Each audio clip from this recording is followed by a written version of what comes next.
Creating this YouTube channel has felt like a constant existential crisis for me for over 2 years now.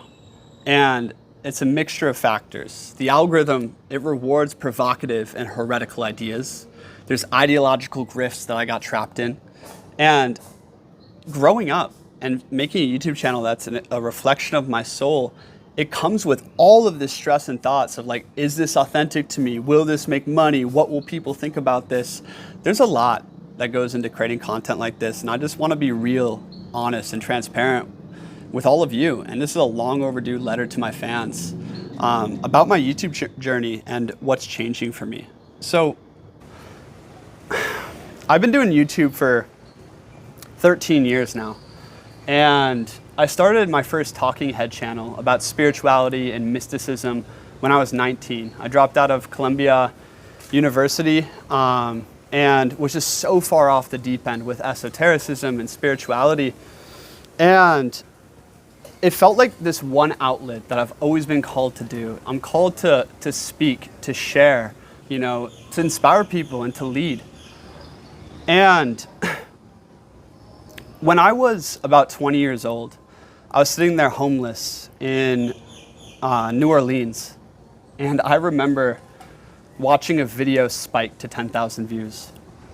And I had teachers from my hometown texting me. I had girls from my hometown texting me, asking me if I had lost my mind. It was one of the most humiliating and mortifying moments of my entire life. This YouTube channel where I was talking about psychic abilities and like the most like deranged spiritual stuff possible got leaked to everyone that I tried to hide it from. And I'm like the Ivy League dropout. I was the valedictorian. I was pretty infamous in my hometown. And it was that moment that literally severed me from the normal world. I could never go back. I could never go face all of those people again, it felt like to me at that moment. And it made me double down on I need to create content. I need to find my own avenue to freedom. And I have a destiny in this life. Like I feel the pull to doing great things, and it always felt like YouTube was one of those avenues. And that really started my YouTube career in earnest. And for the next 5 years, I built that channel and never really had that much success. One of the biggest issues for me is like I'm multifaceted in my interests, and YouTube and social media right now, it rewards people who are very singular in their interest, who are very singular in what they talk about. I talk about finance and the stock market for entrepreneurs, right? Those channels blow up. And I'm gonna get to how I see YouTube as a reflection of me as I've come into my own and I've realized who I am and what I actually am here to talk about and do. And my YouTube channels are a reflection of that. But basically, I was too multifaceted in my interests. I was too deep down the rabbit hole. That channel never really was successful. And then I went through a big breakup. My whole life transformed. I moved into my van. I left the town I was living in. And I ended up writing a book over the next 2 years, The Psychology of Slaying Dragons. And it was about personal development. It was about heroism. It was about overcoming myself and becoming disciplined, like the war of art. And it really kind of encapsulated the last couple of years of my life, and it sparked this YouTube channel, which you're on now, Wisdom Warriors. And Wisdom Warriors, I started it to talk about heroism and the heroic ideal, to talk about, my book and the warrior's way and these things that have helped me become a man. And none of it got any traction for the first year. 0, like 100 views a video. And then I made a video about Musashi, right? This like Japanese warrior, and it got some traction. And then these video essays I started making about Nietzsche and philosophy, they started to get traction. And it's amazing how that swept me away down a rabbit hole that would take me for the next year on a wild ride there. The interesting thing for me is like I was very interested in learning about Nietzsche and learning about right-wing vitalism and learning about all this new space on the internet opened up to me with all these new ideas about civilization and philosophy and vitality. And I loved it. My YouTube channel started to reflect that. And all of a sudden I posted this video about why suffering makes you beautiful. And it got hundreds of thousands of views and changed my life forever. And that video sparked an entire journey of, hey, I'm gonna write essays about Nietzsche and about philosophers and do this thing. And it felt so hard. It felt like a recapitulation of writing that book, of sitting there alone, like trying to read things I don't really care about, write scripts I don't really care about. And it's interesting too is Nietzsche is very provocative. A lot of these ideas associated with Nietzsche can be very provocative in the modern zeitgeist. And figures like Bap, Uber Boyo, they all inspired me, but it also created this impulse inside of me to create very provocative content, right? To talk about ideas in the most heretical way. And YouTube rewards this. You know, YouTube rewards you being super extreme, and all media rewards it. And it's one of the issues with content creation is you can get pigeonholed into these things and start speaking in a way that all of a sudden your heart doesn't quite resonate with. And this was the beginning of my existential crisis, right? It's like, what does YouTube reward? Provocative content, talking about Nietzsche, writing these long essays. And then when I tried to go branch out, I'd usually be met with failure. So I had to like double down on something that I'm interested in, but wasn't quite me. And then I started experimenting more, right? I made this video maybe a year ago now about why dating is broken in the modern world. And this video got 300,000 views in like 2 days. And it was the worst thing that probably could have happened to me. Because from that moment, that video took me an hour to make. The essays I was making before that were taking me 30 hours to write, film, edit, create. I was making no money from it. Oh my God. And we'll talk about business later, but I made this video. It took me an hour to make. I spit it real, right? Hundreds of thousands of views. And then for the next week, I'm thinking, should I become a dating coach? Should I go into the red pill? Is this what I want to talk about? Every single video I post about it just blows up. And it took me months to recover from that, to recover to like what actually works and who am I? The crazy thing about YouTube, about social media, is it's literally like a slot machine. You make this one video and all of a sudden it blows up and now you're like, oh, this is what I'm gonna do more of, right? And then it stops working or it doesn't feel like it's quite in alignment. And it got to this point last fall. After video flop after video flop, I went from getting like 10,000 views a video to averaging 1,000 views a video. And when your income and coaching and community is wrapped up into YouTube, this creates constant stress of where's my next lead? Where's my money coming from? Why is YouTube not working? I'm trying everything. I'm back at the drawing board, writing long scripts, trying free form content. Nothing's working. I went camping with my ex-girlfriend at the time. And I remember like saying, I'm gonna make one more video, and if it doesn't hit, I'm quitting. I'm done. I'm done with YouTube. I'm gonna try something else. That video got 200,000 views. And I went back to like creating an art form of a content. That video was about a Sabia and World War III and the end of the West. And I started going down that rabbit hole. It created some success, but here's like the real kicker that I wanna communicate here. Who I am in real life, the people I hang out with in real life, I wouldn't want them to see my YouTube channel. I've always kept my YouTube channels private as just a creative expression of like who I am and what I'm interested in. And also inside of that, the YouTube algorithm, again, it rewards provocation, heretical ideas, being extreme. And when I would write, I get into this frame of mind where I'm like channeling a daemon. It's very intense, it's very strong. And I'm reading Nietzsche, it's very provocative at the time, But my girlfriend didn't like my content. I didn't really like my content. I didn't want to like show the world my content. It was just like this private thing I did on YouTube, like all these Substack writers,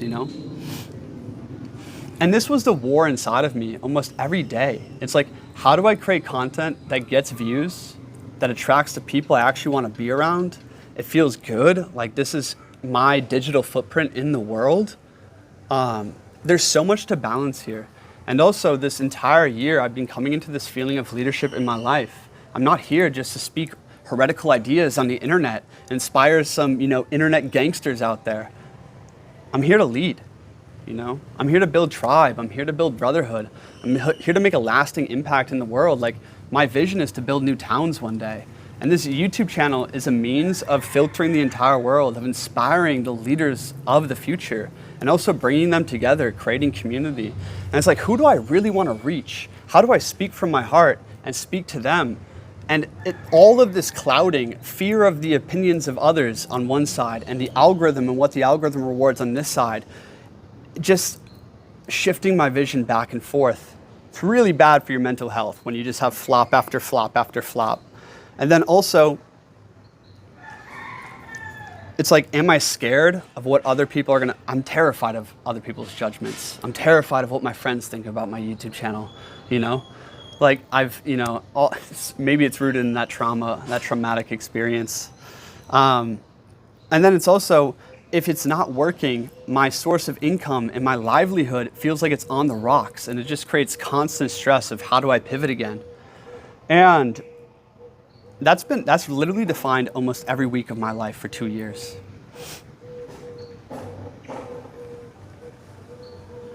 Leading up until about a month ago. It's been in the works for a long time to just speak from my heart, speak to the guys I can add the most value to and the most inspiration to, and figure out who I am and what is actually consistent for me. That's been my guiding question in this whole journey, is what is actually consistent for me? Yes, I like Nietzsche and I like philosophy. I like civilization and studying civilizations. I like talking about spirituality and mysticism. I like talking about business, but a channel can't be everything. It's like, what is my deep abiding interest? Who am I? What am I here to do? And it's becoming a lot more clear to me after this month in Mexico that there's a deep abiding interest inside of me. And that is my own reflections and my own philosophy, inspired by other things in the world and other people, applied to life. And I'm here to speak to a very specific type of man. I'm here to speak to the high potential youth, the leaders of the future. I'm here to speak to the, in the most unconceited way possible, the lonely great ones out there, the people who feel and think similar to me, who have great ambition, but also feel very disenfranchised and disillusioned with the modern world. It's like, we could build something so much better together. We could build something so much more. That's who I want to speak to. And this channel is about my philosophy, my insights, my reflections applied to life, and the things I'm passionate about and learning in my life as supporting details. Philosophy as supporting details, civilization as supporting details, spirituality and business as supporting details. But the main thing is speaking the philosophy for the noble ones, however that sounds to you. And it's like, okay, I'm clear on that. But then just the other day, it seems like World War III is breaking out in Iran, and I'm here studying it all, and then I'm getting interested and intrigued by civilizational cycles, and I want to make a video about that. And then I'm like, oh shit, I can't talk about that on this channel. So then I have my Retribalize project, where I talk about building communities and the historical cycles that brought us to this point. And then I have my personal YouTube channel, where I just share my own stories and my own reflections on life as they're occurring in real time. And then I have this channel.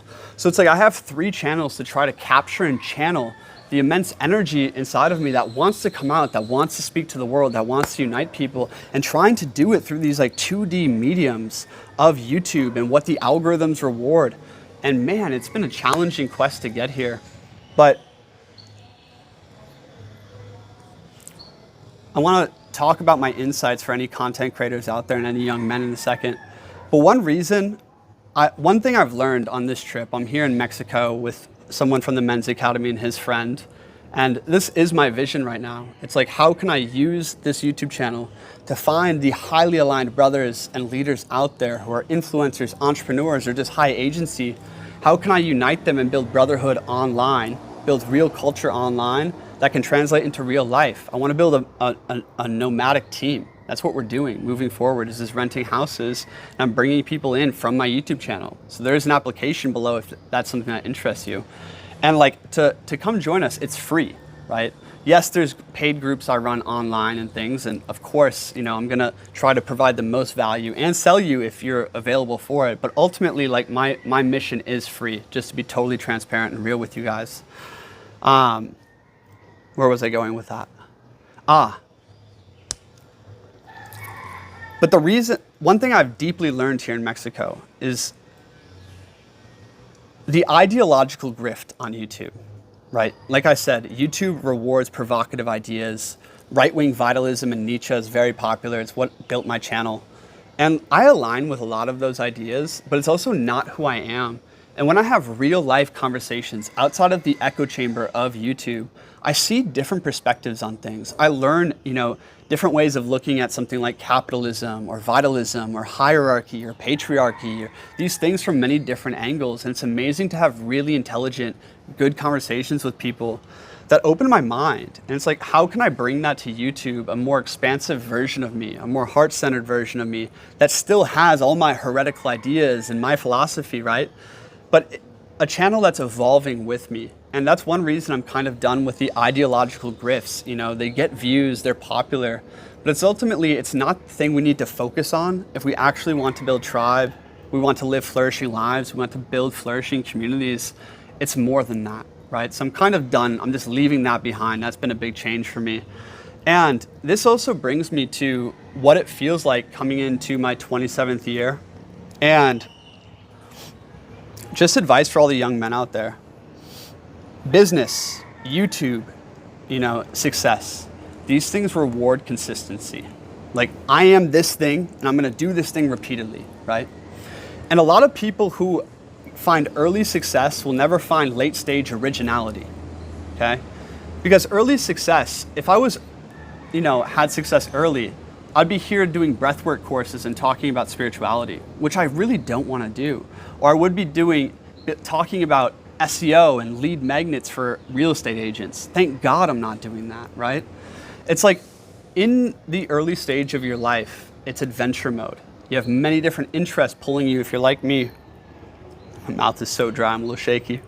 But you have many different interests pulling you. You're multifaceted, but the world's telling you to specialize, to condense yourself for the algorithm or for a job or for a business. And it's like, fuck that. When you're young, let yourself be multifaceted and find the deep abiding interest, a unifying life project, your own voice through it all. And that's where originality comes from. Not specialization, but generalization until you mature into your leadership. And my YouTube channels have always been a reflection of that. Now, yes, for everyone out there, specialize in a skill to help you get by. I wish I did that earlier. But ultimately, like your creative expression, we have to let it be a little bit more liberated than the narrow constraints on these platforms, or else we're never gonna find our true originality or our true voice. And the other thing is, a lot of creators are scared to change, But my favorite artists, my favorite YouTubers, they've changed radically at some point in their journey. And it's like, we need to be bold enough to do that. So that's what I have to say in this video, my friends. I think doing something like YouTube has all of this stress from the outside world. And for me, it has all of this stress on the inside world. Because I'm like, what voice is speaking inside of me? Is this coming from my authentic center? Is this the algorithm influencing me one way or another? Is this just a fleeting inspiration influencing one way or another? Where's my rootedness? And this feeling of rootedness, it's always a rebalancing act. This channel is going to rebalance a million times over. But ultimately, this is where I want to come from, is like come from my heart and speak, speak to the leaders out there, speak to the other men who feel and think just like me. Let's build something awesome. Anyways, if you do want to talk to me one-on-one, I'm starting a new, here's my pitch for you. I'm starting a new mastermind group, right? That meets online weekly, has one-on-one calls with me, and travels to a house once a year for a great meetup. And inside of that, there's an opportunity to actually come join and build with us in real life. I want to grow a team. This is the way to do it. There's an application down below.